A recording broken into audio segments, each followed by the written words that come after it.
Okay, the question was, have you ever been told um, yes when actually people mean no? How did it happen? Actually, I said, I was the person who said maybe, and I actually mean no. Uh-huh. Um, I was asked to come to my friend's birthday party on Halloween, Mm-hmm. but I want to do other things besides go there and play board games. Mm-hmm. So I said I would try to make it, but I think I have other plans. I would let them know. I don't think this is bad, as long as both parts understand what they mean. Well, after that, I received an invitation on Facebook asking me if I was going to come or not. Uh-huh. They're still hinting at it, and I just said maybe. And Yacha said maybe, and he was still waiting for it. He was still asking, Mm-hmm. yes. They asked what costume we would wear, and after I had already said I didn't know if we would make it, they asked which costume we would wear, and I didn't know how to answer them because I already told them that probably not going to be there. But and how is it for an American to say no? Can you say that easily when you're invited, when you're asked difficult questions? No, especially when they keep asking or they keep hinting toward the situation, and that happens a lot. They keep Mm-hmm. like even after you say no, they'll say, "Oh, so about the party, are you sure you can't make it? Are you sure?" And you're like, have you decided if you're coming?" This is awkward. This is awkward. Yes, it's very awkward. You're put in a lot of awkward situations like that. I see. And it's hard for me to say no. I'm always like, maybe I'll see, or I'll send you a gift or something, but still feel bad. So it's not as a Brazilian thing as I supposed. Then it happens everywhere.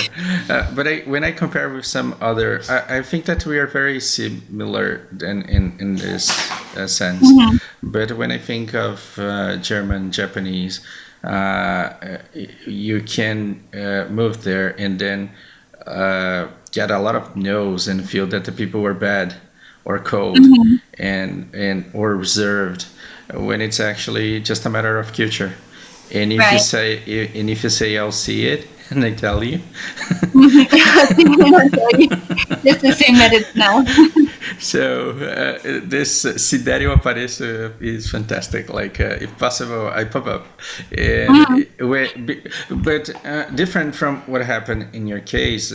In Brazil, we have an agreement Mhm. that when we say eu vou ver te falo, se der eu apareço, when we say this, we already expect the other part to realize that we are not popping up, Mhm. and that we are not saying anything about it anymore.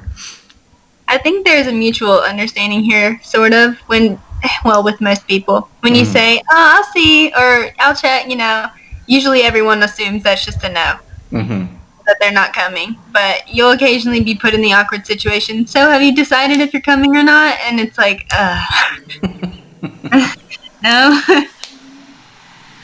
And how about feedback regarding performance? What if I play the guitar and ask you how does it sound, and I play really badly? What would you say? How would you say that it's horrible, in nice I words? think I would say, well, firstly, people ask, like, oh, how long have you been playing? Or, if they show you something, you're like, how long have you been playing? And then try to change the subject almost. Mm-hmm. Like Oh, they won't directly say like, oh, it was good, oh, it was bad. Most of the time it'll be like, oh, how long have you been playing? Or do you know any other songs? Something like that. I see. And when I was called to translate conversations between Brazilian and Japanese, Japanese would say this is really horrible, or this is not Oh, good, and you have to redo I was this. just saying that. And I couldn't translate it exactly in these words. I had to soften and Uh-huh. say, "Oh, you got to improve this." And the other way around, when Brazilians are nervous, they are really aggressive in their words, Mhm. and they would say bad words and they would be aggressive. And I couldn't translate this aggressiveness because it was completely meaningless to the Japanese, the way they think, the way they say the Uh-huh. word. Brazilian would tell me like 20 bad words, and I would translate into, oh, he is really nervous and it will take some time to Yeah. cool off. He's really He'll do better next time. And then people would look angrily at me and say, "Yo, you don't translate half of what I say," and I would say, "Oh, it is 20 synonyms, so it's one word." Yeah, it's cultural. Okay. Yeah, I think we do a lot of avoiding. Mm-hmm. Like I said, changing the subject. But I don't hear a lot of like, well, sometimes, but not straight out like, that's just horrible, you should not do that. Mm-hmm. But a lot of avoiding, like, you know, Mm-hmm. I've been playing. Got it. And another classic is like when I ask "La bonita," and then the answer comes like "Ela é legal." It might be considered sexist or Like she's cool. rude. Yeah. So if you ask if they are pretty, and the answer is she's nice, she's cool, it means she's ugly. Yeah. Yeah, and if I say she's cool, people won't get it as a nice nice answer anymore. Like people will look at it as a rude answer because they already know that in the language we speak, like cool means ugly. Oh. and I might be told something like, "Oh, don't answer like that," because they literally take like cool for ugly in this kind of question. So, say if someone asked me, "Is she beautiful?" and I say she's okay, that would mean that would be bad in your culture. Okay. Yeah. So I don't want you to feel afraid of using this kind of euphemism because you really have to spend some time in a group to understand their signs and their words and how they express themselves. Mm-hmm. So maybe in some parts of the country, when you ask "Ela é bonita," I can say "Ela é legal," and people might not relate legal to ugly in this case. Because say like if someone's buying you something and they're like, "Do you think it's pretty?" and you say, "It's okay," that would be just no. It's a no. It's just ugly. Keep it in mind. And another very important thing, we talked about invitation, appearance, and about offers we make when people ask the price. So when you tell them the price, no can come in like dozens in different ways, like eu vou ver e volto aqui. Remember when we invited someone to a party and they said, cool, I will see and I tell you. Legal, eu vou ver e te falo. And then you open the price and people say, I will see and I get back here. I'll get back here. I'll get back here. Yeah. It means no. That means no, I'm not interested. And sometimes salespeople come from abroad and they visit the companies many times. And a common answer is eu preciso de tempo para pensar. Eu preciso resolver umas coisas.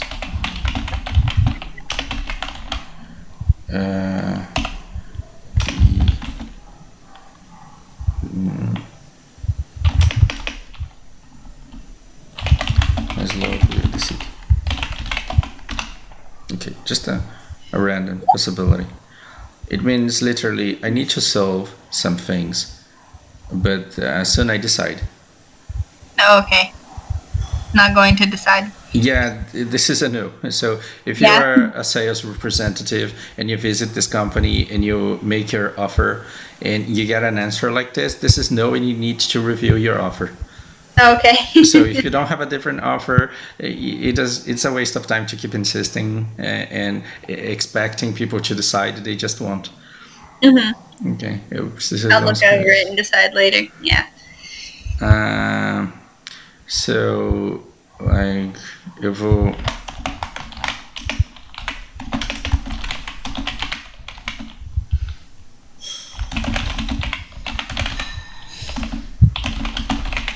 hum, eu vou estudar o meu orçamento e te ligo.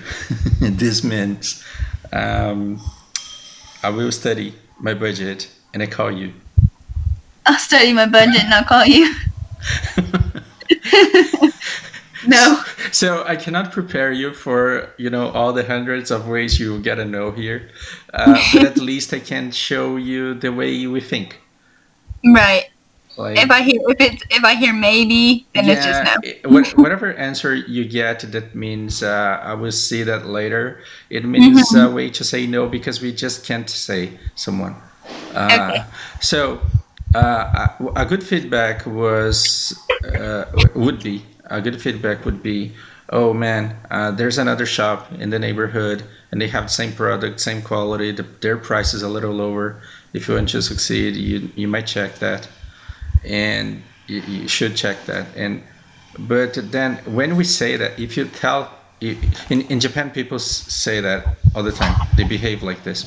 But if you do that to a Brazilian, they will get offended. They get offended. Yeah, and they might be rude and aggressive. And they will say, "Vá lá então." You go there then. Very Go there angrily. Because here sometimes people will take it as advice. Depends on the person, and they'll say, "Oh, okay, so maybe we should lower our prices." They'll try to compare each other. Exactly. In Brazil, it's offensive. Yeah, this difference between criticism that is good for you to improve your product and service, here it's really complicated. I imagine. And it extends to bigger problems in society. Like with COVID-19. When you don't wear a mask, it doesn't mean that you're brave and you don't care if you get sick. It means you're disrespectful with people around because you might get them sick. And but we can say, even being aware of that, it's very complicated for us to look at someone and say, "Come on, wear a mask. Be respectful to the others." Is it? It's rude, it is aggressive, and it's dangerous because people can overreact after that if you take this initiative. And it is common. We see some footage on the web of people saying, "Oh, come on, you're too crowded. Get some distance. Wear the mask," and people react to that aggressively. Oh, really? Yeah. So then I understand that when you see the bakery selling products that can be improved and for a price that can be lowered, we won't say, even if we are asked an opinion. If the guy from the bakery asks me, "Oh, what do you think about the product?" and you want to be nice, and then you're gonna give supportive words like, "Oh, it's delicious," and you'll never come back again. Right. Like you with green peppers. The women who cook for you. Exactly. So a new hamburger restaurant opens up, and on your first day, people ask you for feedback. Even if it's not that good and you have some points, you can suggest improvements. People are more likely to say, "Oh, it was amazing. It was a great experience," and they never come back. Okay. Just being nice that way, and then not happening. So being nicer and not getting involved in trouble for us sounds more important than the improvement of the whole. So I think that this is a negative part of our culture that we should be discussing and improving, but it won't change anytime soon.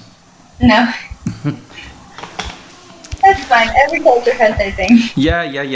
I don't say that our culture is inferior because we have some particularities, and some of them are just amazing.